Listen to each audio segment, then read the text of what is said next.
Hello, and welcome back to What is Cyrus reading this week? This is week 15 and 16, I'm pretty sure.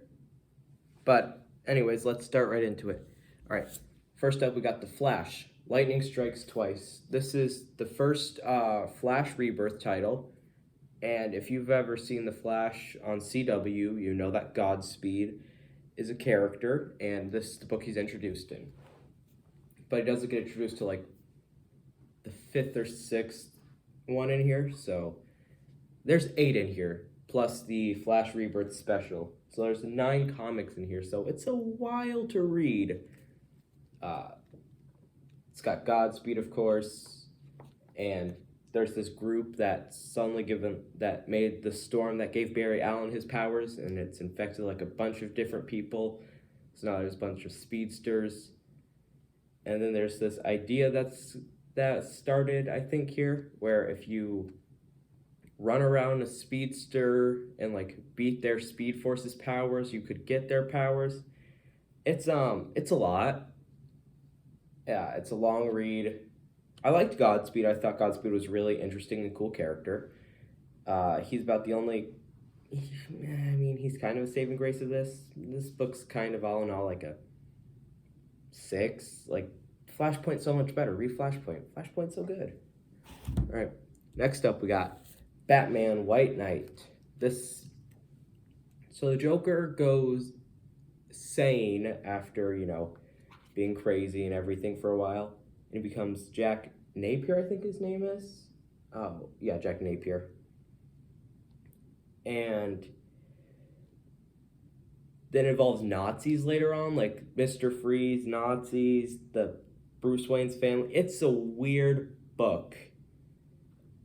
There's 2 Harley Quinns. One's like the original Harley Quinn, and another's a person that's there that was Joker came in and pretended was Harley Quinn, but she felt like she was Harley Quinn, so she actually became Harley Quinn. It's a lot, and I'll be honest, I know it spanned like 3 different things. I didn't enjoy this that much. It was a long read, little to no payoffs, nothing. I think this, all in all, is like a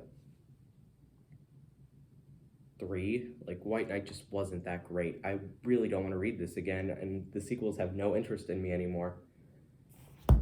Next up, we got Uncanny Avengers, The Man Who Fell to Earth.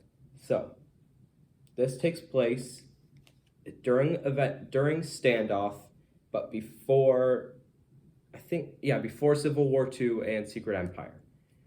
So, Uncanny Avengers was the Unity Squad, which was, bringing mutants, Inhumans, and the Avengers together, just normal superpowers, together to try and make like a unity between people. And they were trying to hunt down the Red Skull, who had Professor X's brain, so he had psychic powers at the time. But then that was dealt with in Axis, so they're just running around right now. It's a lot. So the team is Rogue, Deadpool, Human Torch, Quicksilver, Dr. Voodoo. I forget who this is. I think her name's Synapse, I believe it is. I'm not 100% sure. Don't quote me on that. But so this one has 2 main stories. One is the standoff story. So if you know what Avengers Standoff is, that's kind of what it is. Avengers Standoff's where Maria Hill makes a super prison that's putting supervillains. She's like using the cosmic cube to mind wipe them and make them stand up civilians. Then it goes wrong, because of course it does. You can't really have a big major crossover event without it going wrong. But then there's The Man Who Fell to Earth. So if you ever read the Marvel original graphic novel, Rage of Ultron, that involves, spoiler alert for it, at the end, Hank Pym fuses with Ultron and goes into space. So this involves Hank Pym coming back, and he's the titular Man Who Fell to Earth. So it's him back, and it's what's happening there. His interactions with Janet. There's a twist. You might be able to see a twist coming, but whatever. This is a pretty good book. I prefer it over... I don't know if I'd say prefer over Avengers. Bendis' Avengers was pretty good. I give it a solid 7 out of 10. It was pretty good. Not really my favorite group though. All right, next up is Captain Marvel, Volume 2, Stay Fly. So if you can't tell, there's a bunch of cats and Rocket and Captain Marvel. Let me see if I can move this a little closer. There we go. So I think there's three-ish stories in here. The first story is Carol leaves her pet cat Chewie. It's Chewie because it was renamed Goose in the Captain Marvel movie. She leaves her pet cat Chewie with Rocket and the rest of the Guardians. The rest of the Guardians go on a mission, and Rocket's left with it. And Rocket's constantly like, the cat's a flurkin, I think it's called, like a flurkin, which is this like alien thing that disguises itself as a cat. She's like, it's a flurkin, you gotta get rid of it, it's a flurkin. So it turns out it's flurkin. Who would have guessed? And it has a bunch of babies.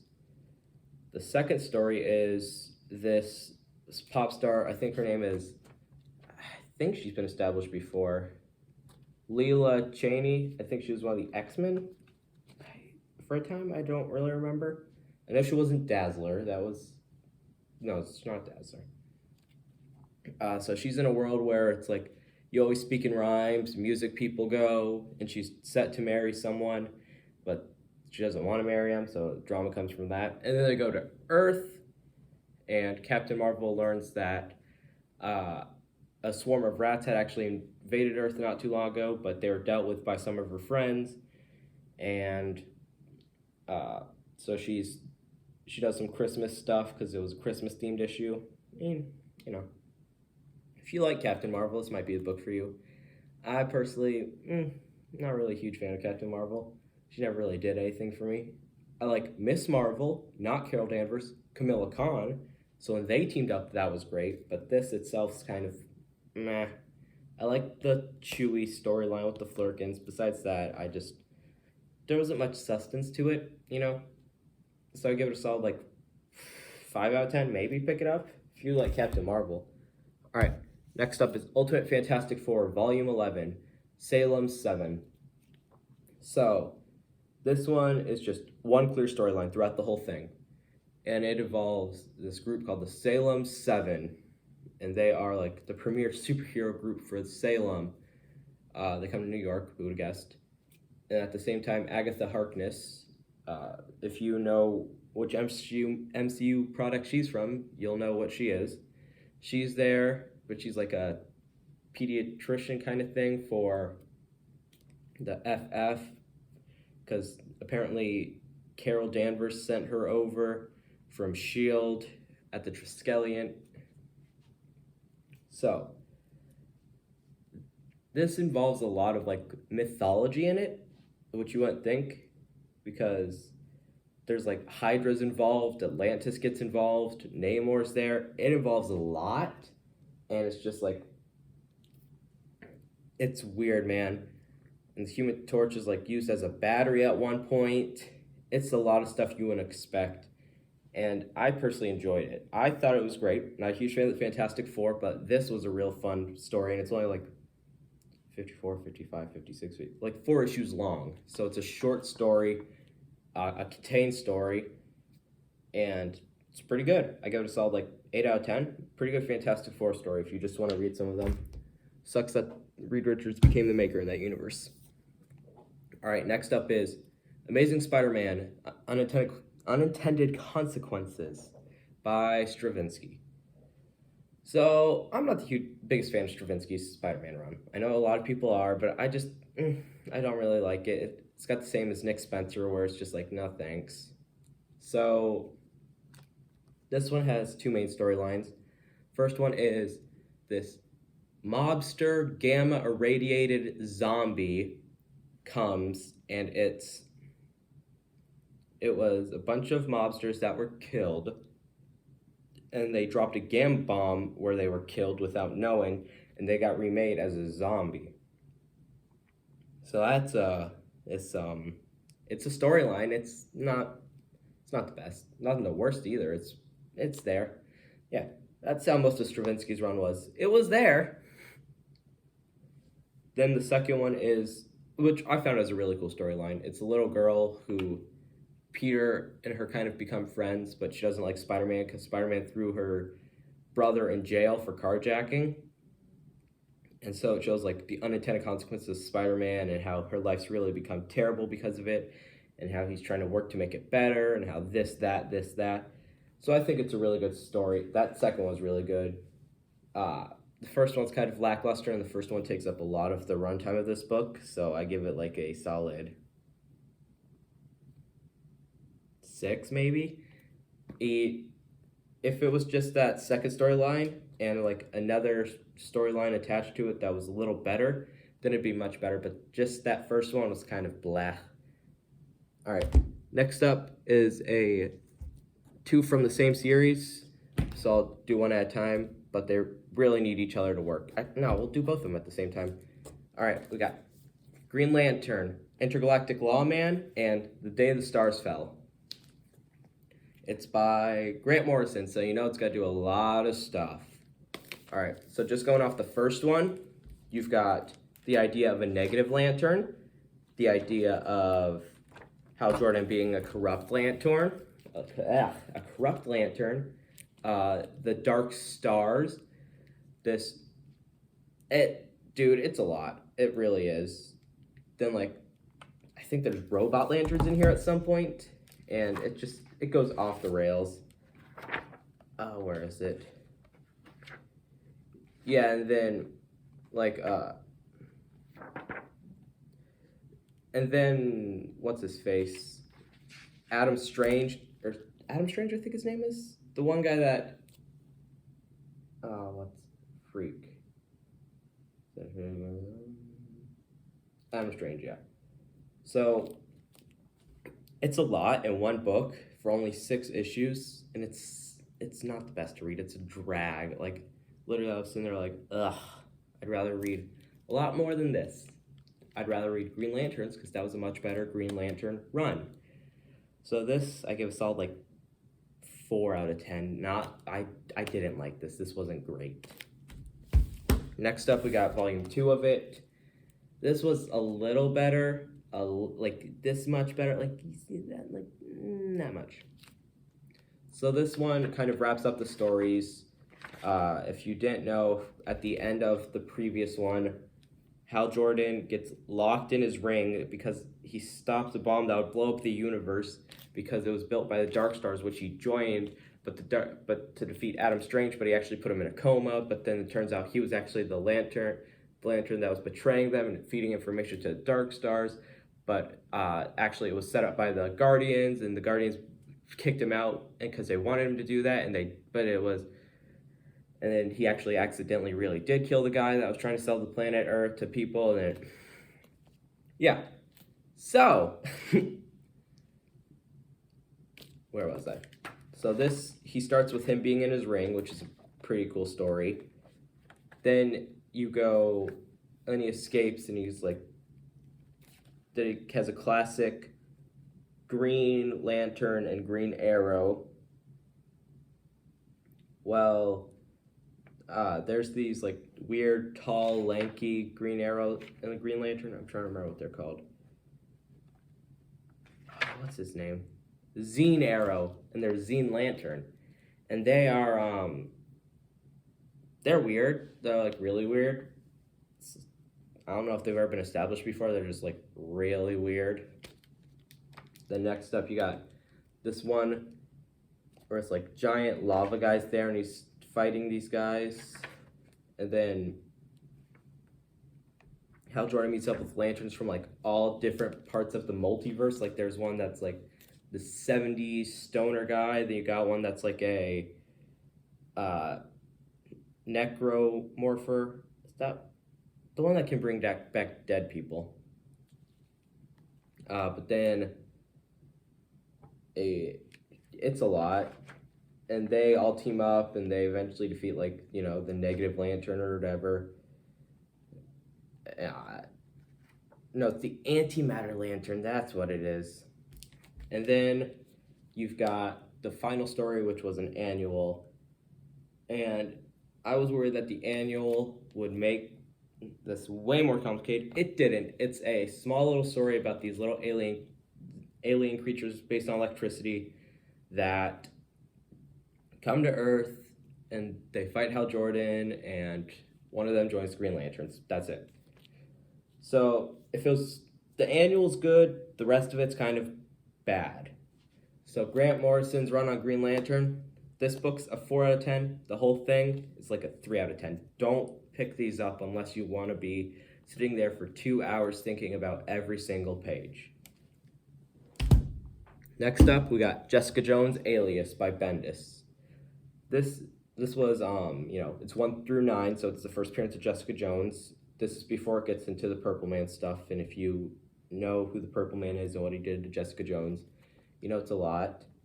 So this one goes from her being blamed for a crime, like always, to, what's the other story? She's like investigating a cheating husband, remembering her old days. She meets up with Carol Danvers again. She's, talking. She meets up with this one girl that wants to find Rick Jones, who she says is her husband. And that leads, to this weird thing where Rick Jones is actually, in LA, but this guy is kind of like a person that had plastic surgery and wants to be like Rick Jones, but isn't Rick Jones, but kind of also is. That storyline's weird, but the rest of it's pretty good. I like Jessica Jones as a character in this. I like her as a hero in general. And I think this book's a solid 8 out of 10. Jessica Jones is really good. Read it if you can. All right, speaking of Jessica Jones, we got Jessica Jones, Return of the Purple Man. So this is, the Purple Man comes back, and he's trying to talk to Jessica Jones. So she teams up with Carol again. Carol, and at this point she's married and has a kid. She's married to Luke Cage, has a daughter named Danielle Cage. So she's underground in a bunker, and all of a sudden Danielle starts speaking to her. The Purple Man's talking through the daughter, so that's really messed up. Then the Purple Man just starts doing his normal thing, making people riot in the streets, attacking people. I think she possesses Carol Danvers at one point. Yeah. And eventually they shoot the Purple Man, and he's bleeding, and he's like, I want to make the world a better place. So Jessica Jones starts to team up with him to try and make the world a better place, like the Purple Kids did to erase Daredevil's identity at the end, or the in-between of Mark Waid's run and the Daredevil Back in Black. So yeah, it's weird, man. It's pretty good though. It's weird. You gotta know some things about Jessica Jones, like what the Purple Man did to her and who the Purple Man is, Zebediah Kilgrave, kind of the Purple Man's kids. But all in all, it's a solid 8 out of 10. Pretty good. All right. Next up, we got 2 of the same series, but I'm going to count them individually because the only thing that really connects them is the plot hanger at the end of the first one. So first up, we got Jessica Jones' Blind Spot. And this one involves Jessica being framed for another crime. Wow. But I swear it's better. It's better this time. So there's this girl named Lana, I think her name was. She was found dead in Jessica Jones' office, and she was a previous client of Jessica Jones. And it turns out, so eventually she's freed, there's no press charges against her. Matt Murdock's her lawyer. And she goes back to her office to try and investigate, and she gets shot in the back of the head. But she's still alive, which is kind of weird, but you'll figure out why. And it turns out a bunch of other people have been too. White Rabbit has been, another worker for White Rabbit. And then most recently, Alyssa Bloodstone was shot. So Jessica and Alyssa Bloodstone survived, the other 2 didn't. So Jessica goes and she meets with Alyssa, and they're talking, and Alyssa's not the hugest fan of Jessica, Jessica's not the hugest fan of Alyssa. Eventually they become friends. But then, they're all working together, having a good time.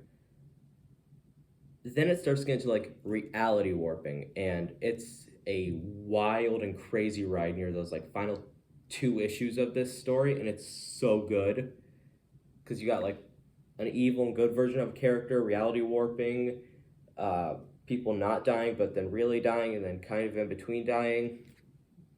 It's a really wacky and crazy ride, and it was quite enjoyable. But then the final story is actually it's Danielle's birthday, and they wake up to see She-Hulk feeding her cupcakes that they had prepared for her birthday party. So they have to get new cupcakes, and then they send her away with the daughter. But then they just decide to have Thor grab them a cake, and Thor eats some of the cake, so they don't have a cake. But at the end, the daughter arrives home, and she has purple skin. That is a plot hang. That is a cliffhanger. Ooh, that was such a good cliffhanger. That's a solid. This book's 9 out of 10. Next up, we got Jessica Jones' Purple Daughter. To resolve the plot hanger, or cliffhanger, words. So this one is the Purple Man's back? ? But didn't Carol Danvers throw him in the sun at the end of the Return of Purple Man? How's he back? Well, so there's a Purple Man support group. Jessica Jones is sent there by Carol Danvers to try, get some help. And, she's upset. Her daughter, she doesn't know if the daughter's actually Luke's or if it's like one of the purple kids touched them or she doesn't know why her daughter's purple. She doesn't have Purple Man's power. She's not talking like him. So it goes on and on. She meets Purple Man's daughter, who's an adult at this point, and she's trying to be friends with Jessica, trying to, talk her down, be friendly. Well, eventually, she finds out where the Purple Man is, and she goes on a raid. It turns out it's not the Purple Man, it's someone else. And you'll have to figure out who by reading this. Because these two books are some of the best Jessica Jones books I've read. So I give this one a solid 9 out of 10. Together, they are 10 out of 10. Next up is Dark Reign, Young Avengers. So Dark Reign is Norman Osborn becomes the director of S.H.I.E.L.D. after Secret War where he shot the Skrull Queen and killed her. So this is the Young Avengers, their evil counterparts essentially, who aren't officially endorsed by Osborn but kind of are, but aren't. And the team for them, the Dark Avengers team is Coat of Arms, Enchantress and Melter, Egghead and Big Zero, and Executioner. And so eventually the Young Avengers, the original Young Avengers who were kind of, strayed during Civil War and didn't really come back during Secret War because the Superhero Registration Act was still in effect and this and that and this and that. But now they're back and they want their title back. So it involves them fighting, Osborn gets involved, and then they train them. It's a really cool story. If you like Young Avengers, you'll like it. If not, you're not really going to enjoy it all that much. So I give it a solid, 8 out of 10. It's a pretty good story. All right, last and finally up is the best book I've ever read. Oliver Tree versus Little Ricky Alien Boys. Let me just read you the back, and you'll see why this book's perfect. Death-defying scooter stunts, Ukrainian tanks, sharks, monster trucks. These are just some of the indigenous facing Oliver Tree as he is thrown into the meat grinder of the music industry to promote his debut retirement album, Ugly is Beautiful. Denied his chosen herbal medicine to overcome the aches and pains, Oliver threatens to retire, prompting his label to find an out-of-this-world replacement in Little Ricky, an alien with a sick mixtape. And Oliver is forced to reckon with his own mortality in an epic battle that threatens to destroy them both. How are you not invested yet? And just, it was written by Oliver Tree, which makes it even better. Written by Oliver Tree, it has a foreword by Oliver Tree and Little Ricky, and it starts with Oliver being built. And what is he built with? Parachute pants, a jacket, slides with the sandals, a scooter, and flaming hot tree toes, not Cheetos, endorsement for copyright.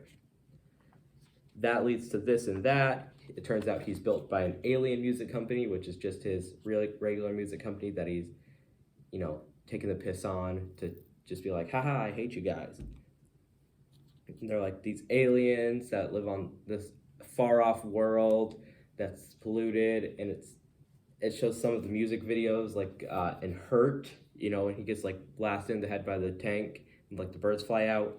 It shows that and what it means and how he's rebuilt and how he's not dead. And it's just, oh, this book's so good. And like, just take a look at the Nobel Prize. It has a bowl cut. How can you not enjoy that? This is perfection. This is a million out of 10. Pick this up if you see it. Pick it up. It's perfect. That concludes what I started reading this week. I think 16, 17, 15, 16, one of the two. Anyways, I'll catch you in the next 2 weeks. Have a good day.